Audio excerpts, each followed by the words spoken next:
Pero, pull! Oh! Woo! Yeah!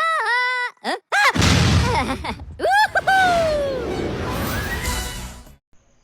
Good day, everyone.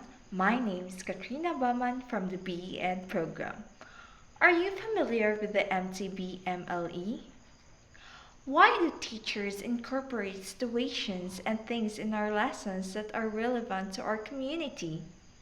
We'll find the answers later as we go along to our discussion today, which will revolve on the Curriculum localization. To give you all the important points for today's discussion, here are the specific topics. Number 1 is the legal basis for curriculum localization. 2 is the definition of the curriculum localization. And last is the reasons for localizing the curriculum. Alright, since everything is set, let's start with understanding the legal basis curriculum localization. The legal basis for curriculum localization. According to the Republic Act number 10533, otherwise known as Enhanced Basic Education Act of 2013, Section 10, the curriculum shall be contextualized and global. The curriculum shall be flexible enough to enable and allow schools to localize, indigenize, and enhance the same based on their prospective educational and social context. What is curriculum localization? The process of relating learning content specified in the curriculum to local information and materials from learners' community. Let us now move on to the reasons of localizing the curriculum. Number 1 is we have the cultural diversity.